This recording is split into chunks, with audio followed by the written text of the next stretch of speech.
చపాతీలోకైనా, రైస్‌లోకైనా, పరోటాలోకైనా, పుల్కాలోకైనా, దేంట్లోకైనా సరే ఈ దహీ బైగన్ చాలా టేస్టీగా ఉంటది. చెయ్యడం గూడా చాలా ఈజీ. 10 నిమిషాల్లో అయిపోతుంది. ఈ నార్త్ ఇండియన్ వంటకాన్ని ఇప్పుడు మీరు చూసేయండి. చాలా బావుంటది. ఒకసారి మీరు గూడా ట్రై చేయండి.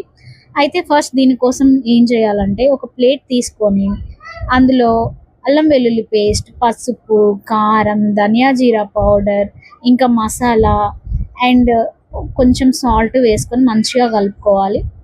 మంచిగా కలుపుకొని దీన్ని మనకి మార్కెట్‌లో దొరికే చిన్న చిన్న వంకాయలు కాకుండా కొంచెం పెద్ద వంకాయలు అమ్ముతారు గదా! ఆ వంకాయలు తీసుకొని రౌండ్‌గా కట్ చేసుకొని వాటికి మంచిగా మ్యారినేట్ చేసుకొని సైడ్‌కి పెట్టుకోవాలి. సైడ్‌కి పెట్టుకొని దీన్ని మంచిగా ఆయిల్‌లో వేసి వేయించుకోవాలి. ఆయిల్‌లో వేసి వేయించుకున్న తర్వాత సైడ్‌కి తీసుకొని మళ్ళీ అదే ప్యాన్‌లో మనము కొంచెం ఆయిల్ వేసుకోవాలి.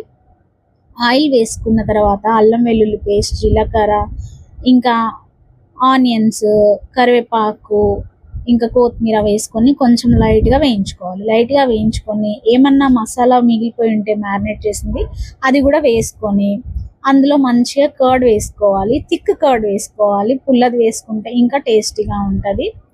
అందులో మనం ఆల్రెడీ వేయించి పెట్టుకున్న ఈ మసాలా బైగన్ ఏదైతే ఉందో అందులో వేసుకోవాలి. వేసుకొని మంచిగా వేయించుకున్న తర్వాత దీన్ని మనం సర్వ్ చేసుకొని తింటే సూపర్ టేస్టీగా ఉంటుంది.